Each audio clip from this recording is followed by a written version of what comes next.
अस्सलाम वालेकुम, welcome to easy home maths and statistic.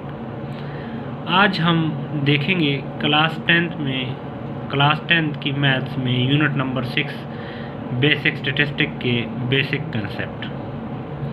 Basic statistic में बेसिक कंसेप्ट में पहला नंबर पर आता है ungroup data and group data. तो अनग्रुप डेटा और ग्रुप डेटा को डिस्कस करने से पहले मैं बताऊंगा कि डेटा किसे कहते हैं। किसी भी इंफॉर्मेशन की कलेक्शन को हम डेटा कहते हैं। किसी भी इंफॉर्मेशन की कलेक्शन को हम क्या कहते हैं? डेटा कहते हैं। तो इसमें दो टाइप्स के डेटा होते हैं, एक होता है अनग्रुप डेटा और एक होता है ग्रुप डेटा। ठीक है, अनग्रुप डेटा किसे कहते हैं? कोई भी हमारे पास इंफॉर्मेशन हो, जैसे कि यहाँ पे है हमारे पास 1 2 3 5 7 10 8 10 15 20, ये है हमारे पास। फॉर एग्जांपल मैं कहता हूँ कि ये डेटा जो है हमारे पास किसी क्लास में बच्चों के टेस्ट का रिज़ल्ट है हमारे पास। एक बच्चे के एक बच्चे का 1 नंबर आए हैं, दूसरे बच्चे के 2 नंबर आए हैं, तीसरे के 3 आए हैं, चौथे के 5 आए हैं और इसी तरह 20 तक इनके नंबर्स आए हैं। तो इस तरह के डेटा को हम क्या कहेंगे? Ungroup data. ठीक है, ग्रुप डेटा किसे कहते हैं? अगर इसी डेटा को हम किसी ग्रुप शेप दे तो उसे हम कहेंगे ग्रुप डेटा। कैसे? जैसे कि यहाँ पे हम देखते हैं 1 से लेकर 5 तक ये ग्रुप बन गया। क्या बन गया? ये ग्रुप बन गया। 1 से लेकर 5 तक जितने बच्चों के मार्क्स हैं उनको एक साथ लिखते हैं। उसके बाद 6 से लेकर 10 तक जिन बच्चों के मार्क्स हैं ये एक दूसरा ग्रुप बन गया। 11 से लेकर 15 तक जितने मार्क्स हैं ये एक तीसरा ग्रुप बन गया। 16 से लेकर 20 तक जितने मार्क्स हैं ये एक चौथा ग्रुप बन गया। तो अनग्रुप डेटा उसे कहते हैं जो हम सिर्फ ऐसी ही गिवन हो, जैसे 1 2 3 4 5 6 7 8 9 10, और इसको जब हम ग्रुप शेप में डालते हैं तो इसे हम कहते हैं ग्रुप डेटा। ठीक है, अभी हम बात करेंगे कि अनग्रुप डेटा में फ्रीक्वेंसी कैसे फाइंड करेंगे। अनग्रुप डेटा फ्रीक्वेंसी कैसे फाइंड करेंगे और फिर ग्रुप डेटा पर बात करेंगे। फॉर एग्जांपल यहाँ पे मेरे पास डेटा गिवन है 1 1 5 5 10 2 3 1 2 3, ये हमारे पास कोई डेटा गिवन है। ठीक है, इससे हमने क्या फाइंड करना है? फ्रीक्वेंसी फाइंड करनी है। तो फ्रीक्वेंसी कहते किसे हैं? यहाँ पे जो नंबर जितनी बार रिपीट हुआ हो तो हम कहेंगे कि उस नंबर की फ्रीक्वेंसी ये है। फॉर एग्जांपल यहाँ पे 1 कितनी बार रिपीट हुए हैं? देखते हैं 1 2 3, 3 बार रिपीट हुआ है तो हम कहेंगे कि 1 की फ्रीक्वेंसी जो है वो 3 है। 5 देखते हैं 5 कितनी बार रिपीट हुआ है? 1 2, 2 बार रिपीट हुआ है तो हम कहेंगे कि 5 की जो है फ्रीक्वेंसी क्या है? 2 है। ठीक है, इसी तरह हम 2 को देखते हैं 1 2, 2 बार रिपीट हुआ है तो हम कहेंगे 2 की फ्रीक्वेंसी हमारे पास 2 है। यहाँ पे थोड़ी मिस्टेक है, ये 5 को नीचे लिखना था, बट एनी हाउ यहाँ पे देखते हैं नेक्स्ट वन को। यहाँ पे हमारे पास है 3 को देखते हैं कितनी बार रिपीट हुआ है? 3 1 2, 2 बार रिपीट हुआ है तो हम कहेंगे कि इसकी फ्रीक्वेंसी जो है हमारे पास 2 है। कितनी फ्रीक्वेंसी है हमारे पास? 2 है। 10 जो है एक बार आया है तो हम कहेंगे कि 10 की फ्रीक्वेंसी जो है हमारे पास क्या है? 1 है। अच्छा जी, ग्रुप डेटा की बात करते हैं। ग्रुप डेटा के 2 टाइप्स होते हैं, एक होता है डिस्क्रीट और एक होता है कंटिन्यूस डेटा। ठीक है, डिस्क्रीट डेटा किसे कहते हैं? डिस्क्रीट डेटा आम जो डेटा होते हैं, जैसे कि हम लिखते हैं 1 2 3 4 5, ये हमारे पास डिस्क्रीट डेटा में आता है। और कंटिन्यूस डेटा किसे कहते हैं? जैसे कि हमारे पास होते हैं 1.5 1.6 1.66 1.67 2.5 एंड फर्दर मोर मैं अगर लिखूं तो 3.5। तो इस तरह के डेटा को हम कहते हैं क्या? Continuous data. अभी ग्रुप डेटा में और हम इसके बेसिक कंसेप्ट देखते हैं कि ग्रुप डेटा में और क्या क्या चीज़ें आती हैं।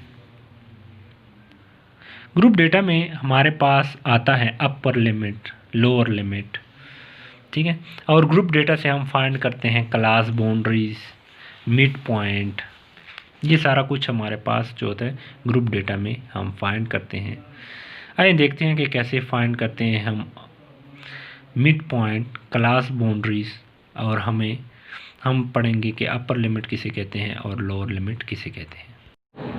अच्छा जी, ये है हमारे पास क्लास लिमिट, जो हमारे पास ग्रुप डेटा गिवन है 1 4 5 8 9 12 13 16 17 एंड 20। इसमें हम देखते हैं कि क्लास लिमिट के दो टाइप्स होते हैं, एक होता है अपर क्लास लिमिट और एक होता है लोअर क्लास लिमिट। जी, इसे कहते हैं हम lower class limit, lower class limit, ठीक है, और इसको हम कहते हैं upper class limit.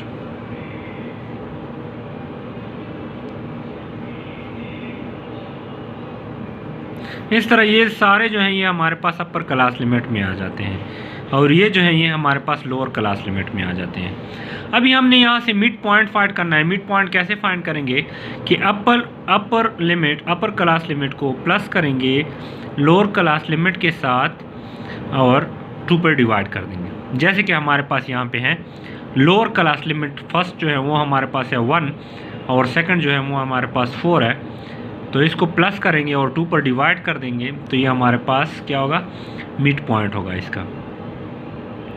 5 divide by 2, इससे आता है हमारे पास 2.5। तो पहला मिड पॉइंट जो है हमारे पास 2.5 है। इस तरह इसको हम 8 करेंगे, 5 + 8 से 13 आता है, और 13 को हम 2 पर डिवाइड करेंगे तो हमारे पास आएगा 6.5। तो इसी तरह ये सारों के हम मिड पॉइंट इस तरह फाइंड करेंगे, ठीक है जी। अभी बात करते हैं क्लास बाउंड्री पे।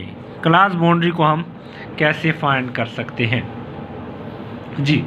यहाँ पे देखें, अपर लिमिट से हम माइनस करेंगे, सॉरी लोअर लिमिट से सेकंड, जो यहाँ पे सेकंड लोअर लिमिट होगा उससे माइनस करेंगे फर्स्ट का अपर लिमिट और 2 पर डिवाइड करेंगे।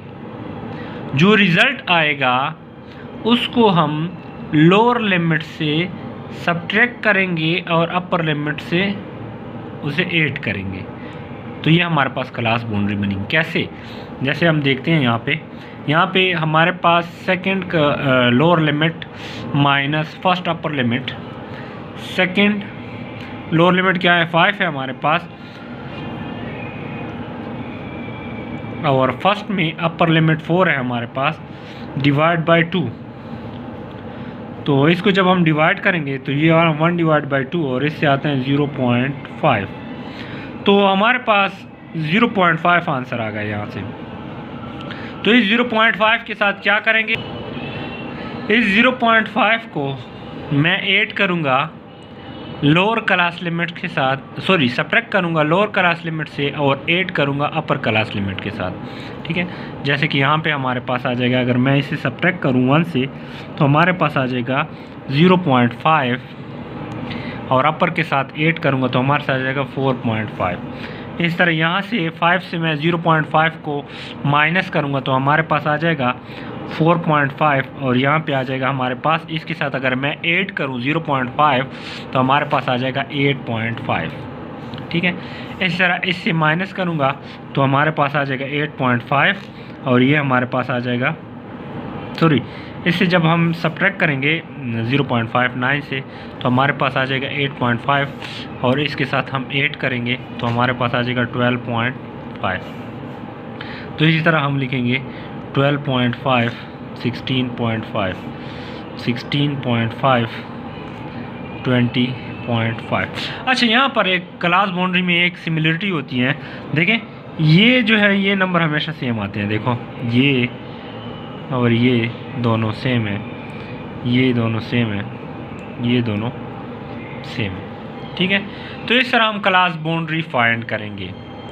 अभी आगे हम देखेंगे नेक्स्ट वीडियो में कि क्लास लिमिट्स के दरमियान डिफरेंस हम कितना लेंगे जैसे कि यहाँ पे 3 डिफरेंस है सब के दरमियान, 4 और 1 और 4 के दरमियान 3 है, 5 और 8 के दरमियान 3 है, और इस तरह सारों के दरमियान 3 डिफरेंस है। ये हम किस बेस पे लेते हैं और कैसे हम ले सकते हैं, क्या पॉसिबिलिटीज़ हो सकती हैं इस डिफरेंस की, और हम जो है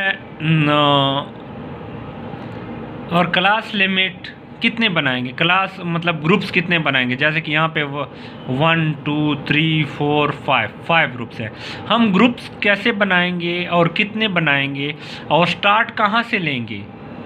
ग्रुप को बनाने का मतलब यहाँ पे मैंने यहाँ पे 1 लिखा हुआ है। ग्रुप बनाने से पहला ग्रुप हम कैसे बनाएंगे, फर्स्ट स्टार्ट कैसे लेंगे। बस फॉर एग्जांपल हमारे पास कोई भी डेटा गिवन हो, उसको हम ग्रुप डेटा में कन्वर्ट कैसे करेंगे और टेबल कैसे कंस्ट्रक्ट करेंगे।